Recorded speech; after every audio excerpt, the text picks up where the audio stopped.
Bismillah, wassalatu wassalamu ala rasulillah, amma ba'd. ვაგზელებთ ინშალლა, ჩვენ ვართ პატარა გაკვეთილზე, რომელიც ქვია 10 რჩევა რამადანზე. ჩვენ გავიარეთ პირველი 3 რჩევა, ეს იყო იხლასი, ანუ გულწრფელობა თაყვანისცემაში, რომ ნებისმიერი ჩვენ თაყვანისცემა იყოს ალლაჰის ხათრისთვის, რომ იყოს ყაბულიანი. მეორე იყო ზიქრულლა, ანუ ბევრი ალლაჰის ხსენება, როგორც ყურანის კითხვა, ზიქრები, დილის და საღამოსის აზქარები და ასე შემდეგ. და მესამე ჩვენ ვილაპარაკეთ, რომ ადამიანი უნდა იმარხულოს არა მარტო საჭმლისგან, სასმელისგან და ასე შემდეგ, არამედ უნდა იმარხულოს რა, უნდა დაანებოს ცოდვებს, მარხვა ცოდვებისგან ასევე რა თქმა უნდა. და მეოთხე, დღეს კიდე სამს ავიკითხოთ, სამი რჩევა ასევე, რომელიც ეხება რამადანს. მეოთხე არის ვაჯიბი თაყვანისცემების შესრულება. როგორც ერთღმერთიანობა, როგორც ლოცვა. სანამ ჩვენ უნდა შევასრულებთ რაღაცა სასურველ თაყვანისცემებს, აუცილებელია ჩვენთვის რომ შევასრულოთ, რაც არის ვაჯიბი ყოველი მუსლიმისთვის, როგორც კაცისთვის და ასევე ქალისთვის. და ეს არის რა ლოცვა. აუცილებელია ვაჯიბი ყოველი მუსლიმი კაცისთვის და ქალისთვის რომ ილოცოს. უზენაესმა ალლაჰმა ყურანში თქვა: "ინა სალათა კანათ ალალ მუმინინა კიტაბან მავყუთა." ჭეშმარიტად ლოცვა იყო მორწმუნეებზე რა კონკრეტული დროით, ანუ იყო ალლაჰმა დააწესა მუსლიმი კაცისთვის და ქალისთვის ლოცვა, რომ ილოცონ კონკრეტულ თავის დროში. მაგიტომ ეს არის ვაჯიბი ყოველი მუსლიმისთვის. სამწუხაროდ ზოგიერთ მუსლიმს გონიათ რა გონიათ, რახან მე არ ლოცულობ, ანუ მე შემიძლია არ ვილოცო და თუ დავიწყე, აი მე უკვე აუცილებელია რომ გავაგზავნო არ დავანებო. ეს არის ტყუილი. ეს არის უბრალოდ შეიტანი, ასე ვთქვათ, მოატყუა რამოდენიმე ხალხი ეგეთი ასე ეშმაკობით ასე ვთქვათ.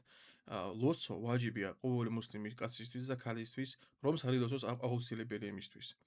ეს არის ერთ-ერთი ფუნდამენტი ისლამის, როგორც შუმამალ სალლალაჰუ ალეიჰი ვასალამ, როცა ანგელოზი ჯიბრილ ალეიჰის სალამ მოვიდა შუმამალთან სალლალაჰუ ალეიჰი ვასალამ, მისი მოწაფეები მაგასთან ერთად ასევე იჯდნენ და კითხა შუმამალ მუჰამედ სალლალაჰუ ალეიჰი ვასალამ, რა არის ისლამი?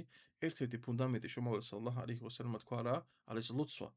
და როცა ფუნდამენტს არ აქვს, როცა სახლს არ აქვს ფუნდამენტი, ეს სახლი რა თქმა უნდა არ დადგება, დაინგრევა ეგეთი სახლი. მაგიტო ჩემო ძმებო და დებო, აუცილებელია ჩვენთვის რამ ვილოცოთ და არ არის ძნელი. დღეში უნდა მაქსიმუმ 9 საათი ვჭირდე იმისთვის, რომ შევასრულოთ ესეთი უდიდესი ალლაჰის ბრძანება. ლოცვა არის ერთ-ერთი ბრძანება, ერთადერთი ბრძანება ვაჯიბებისგან, რომელიც ალლაჰმა უბრძანა შუმალ მუჰამედ სალლალაჰუ ალეიჰი ვასალამ მეშვიდე საში. ისრა ვალ მიარაჯი როცა ამაღლდა, მეშვიდე საში ალლაჰმა უბრძანა შუმალ მუჰამედ სალლალაჰუ ალეიჰი ვასალამ ეგეთი დიდი ბრძანება ლოცვის შესრულება. მეხუთე ჩემო ძმებო და დებო არის რა რომ დიდი ყურადღება მივცეთ ყურანს ამ თვეში. თუ ალლაჰმა თავის წიგნში და შუმამალ სალლალაჰუ ალეიჰი ვასალამმა თავის სუნნათში ჩვენ გვიხსნიან რომ რამდენად მნიშვნელოვანია ყურანის კითხვა, რომ ვიყოთ აჰლულ ყურანისგან, ანუ ყურანის ხალხისგან, ვინც კითხულობს ყურანს, ფიქრობს ყურანზე, ცხოვრობს ყურანით. თუ ეს არის მთლიან ჯამში ასე мотивация ჩვენთვის რამადანში მით უმეტეს უნდა მოვუმატოთ ამ მოქმედებას ყურანთან კავშირი. კითხვა, ზიქრი, ყურანის აიათებზე ფიქრი, მაგით ცხოვრება რამადანში მით უმეტეს უნდა მაგას მოვუმატოთ. ალლაჰმა აზა ვა ჯალმა ყურანში თქვა: "შაჰრუ რამადან ალლაზი უნზილა ფიჰი ალ-ყურან." რამადანის თვე არის ის თვე, რომელშიც იყო რა ანუ ჩამოსული ყურანი. პირველად დაიწყო ჩამოსული ყურანი ალლაჰისგან აზავაჯალ არის რამადანის თვე. მაგიტომ ეს გვიჩვენებს რომ რამდენად მნიშვნელოვანია ყურანის კითხვა. მით უმეტეს რამადანის თვეში. იმამ ზუჰრი თქვა ალლაჰმა იგი შეიწყალოს რომ ინნამა ჰუვა ყირაატულ ყურან ვა იტ'ამუ ტაამ. ანუ რამადანის თვე რა არისო? ეს არის ყურანის კითხვა და ღატაკი ხალხის ანუ დაბურება, იფტრის გაშლა და ასე შემდეგ. ზოგიერთი სალაფებისგან პირველი სამი თაობებისგან, როგორც საჰაბები, ტაბიინები, ათბა ტაბიინები, როცა მოდიოდა რამადანის თვე, ყველაფერს თავს ანებებდნენ, დანარჩენ გაკვეთილებს და ასე შემდეგ და მარტო კითხულობდნენ ყურანს. ზოგი მაგათგან კითხულობდა მთლიან ყურანს 2 დღეში, ზოგი 3 დღეში, ზოგი 1 კვირაში. მინიმუმ უნდა ვიცოდეთ რომ 1 თვეში მაინც წავაკითხოთ ყურანი. ეს არის ასე სასურველია ძალიან მინიმუმი. ანასმა გადმოსცა რომ შუმამალ სალლალაჰუ ალეიჰი ვასალამა იყო აჯვადან ნას, ანუ იყო რა ყველაზე დიდგული ადამიანი. ხალხს ეხმარებოდა, თუ ვიღაცა გასაჭირში იყო, მაგას ეხმარებოდა, გინ ფიზიკურად, გინ ფინანსურად, როგორც კი მაგას შეეძლო, მაგათ ეხმარებოდა. როგორც ჩვენ გავიარეთ წინა ჰადისებში, რიადუს სალიხინის წიგნიდან, რომ შუმამალ სალლალაჰუ ალეიჰი ვასალამ რა უთხრა საჰაბებს, თავის მოწაფეებს, რომ მე თუ რაღაცა მაქო მატერიალისგან, ან რასაც ჩანს მატერიალური, მე მაგას არ დაგიმალავთ. აუცილებლად მაგას მოგცემთო. ანუ შემოვალეს ალლაჰ ალეიქ ვასალამ იყო ძალიან დიდგული ადამიანი.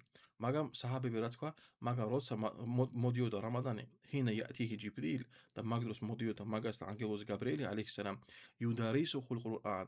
მაგ დროს რას აკეთებდნენ? ყურანს სწავლობდნენ. ანუ ჯიბრილი ალეიქსალამ, ანგელოზი გაბრიელი ალეიქსალამ ყოველ რამადნის ღამეს მოდიოდა შუმავალთან სალალაჰ ალეიქ ვასალამა და იმეორებდნენ ყურანს. ანუ შუმავალ სალალაჰ ალეიქ ვასალამა რა მიუხედავად იყო რომ კაცობრიობის ბატონი და ასე შემდეგ, მაინც იმეორებდა ყურანს, კითხულობდა ყურანს და რაღა ვთქვათ ჩვენზე. მაგიტომ მე ეს რჩევა ეს არის რამ რომ პატივივცეთ რა ანუ ამ ძვირფას დროს რომელიც ჩვენ ახლა გვაქვს რამადანში. შუმავალ სალალაჰ ალეიქ ვასალამა თქვა იღთანი ხამსან ყაბლა ალ-ხამს. ანუ გამოიყენე ხუთი სანამ მოვიდა სხვა ხუთი. ეს არის ცნობილი ჰადისი, ძალიან ცნობილი ჰადისია. შუმავალ სალალაჰ ალეიქ ვასალამა თქვა ერთ-ერთი მაგათგან რა არის იმ ხუთისგან რომ გამოიყენოთ თავისუფალი დრო სანამ ვართ დაკავებულები. მით უმეტეს ამ რამადანში, ამ თვეში, როცა ჩვენ გვჭირდება უფრო მეტი უნდა მოვუმატოთ ჩვენ კეთილ საქმეებს. უფრო უნდა შევაგროვოთ ჩვენი კეთილი საქმეები ახირათისთვის, აღსასრული დღისთვის. იმიტომ მაგ დროს მაგ აღსასრულ დღეს არ იქნება არც ფული, არც ოქრო, არც ვერცხლი, არამედ დარჩება მარტო ჩვენი კარგი საქმეები. და ეს არის ის რაც ჩვენ გვჭირდება რომ შევაგროვოთ აღსასრულ დღეს.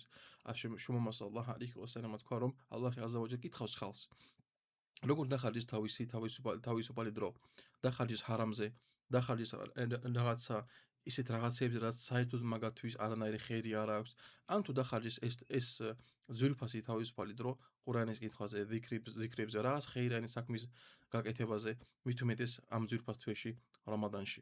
ასევე შუმავალ სალალაჰ ალეიქ ვასალამა თქვა: ნი'მათანი მაღბუნუნ ფიჰიმა კათირუნ მინან ნას, ას-სიჰჰატუ ვალ-ფარაღ. ორი რაღაცა, ორი წყალობა, ორი ღმერთისგან დიდი წყალობა, რასაც მიმართ ხალხი არის, ანუ გულგრილი. ანუ ძალიან ცუდად მაგას ეპყრობა. ეს რა არისო? ეს არის თავისუფალი დრო და ეს არის ჯანმრთელობა.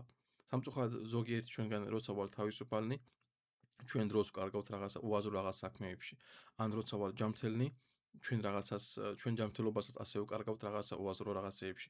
და როცა ავად ხვდებით, ან როცა დაკავებულები ხვდებით, მე ვიძახით ჩვენ თავის ვეუბნებით, რომ აი всё, ეხლა მე ვიქნები თავისუფალი, რომ ჯანმრთელად ვიქნები, მერე გამოსვლები და ასე შემდეგ. და როცა ალლაჰი აზავაჯალ გვაძლევს მაგას, ასე ჩვენ ვიძახით თავისუფალი დრო და ჯანმრთელობა, ჩვენ მაგას არ ვაკეთებთ. ეს არის ძალიან სამწუხარო. მაგითო ჩემო ძმებო და დებო, ეს სამი რაღაცა ასევე დავამატეთ დღეს. უნდა რა გავაკეთოთ? უნდა პირველ რიგში დავიცვათ, რას არის ვაჯიბი ჩვენზე, რას არის აუცილებელი ჩვენზე, როგორც ერთმანეთიანობა, ასე ლოცვის შესრულება და ასე შემდეგ. მეხუთი რა არის, როგორც ჩვენ თქვით, ყურანის მიმართ, ანუ დიდი დიდი კავშირი. ხშირად წავიკითხოთ, დავფიქრდეთ ყურანის აიათებზე, ვიცხოვროთ ყურანით და მეექვსე ჩვენ თქვით რა, რომ ეს ძვირფასი დრო, რომელიც ეხლა ჩვენ გვაქვს, თუ ვარ თავისუფალი, ჯანმრთელი, ალჰამდულილლა, ალლაჰმა ყველა ჯანმრთელობა მოგცეს, ამინ. უნდა გამოვიყენოთ ეს დრო, აი ეგეთ რაღაცეებში, თაყვანისცემაში, გაკვეთილების მოსმენაში, ყურანის კითხვებში, ჰადისების კითხვაში, რაღაცა ისლამური ცოდნის მიღებაში და ასე შემდეგ. უნდა გამოვიყენოთ ეს დრო ხეირიან საქმეებში. ალლაჰს აზავაჯალ ვთხოვ რომ თქვენ ყველას ბარაკა მოგცეთ, თქვენი რამადანი ყაბულიანი გახადოს, თქვენ დროს ბარაკა მისცეს, რომ თქვენი დრო იყოს გამოყენებული ხეირში და ალლაჰს აზავაჯალს ვთხოვ რომ ჩვენი დრო, ანუ თავისუფალი დრო რაც გვაქვს ჩვენ, არ დაგვახარჯინოს, ანუ უაზრო რაღაცეებში. ამინ. ალლაჰმა ბარაკა მოგცეთ. ასალამუ ალეიქუმ.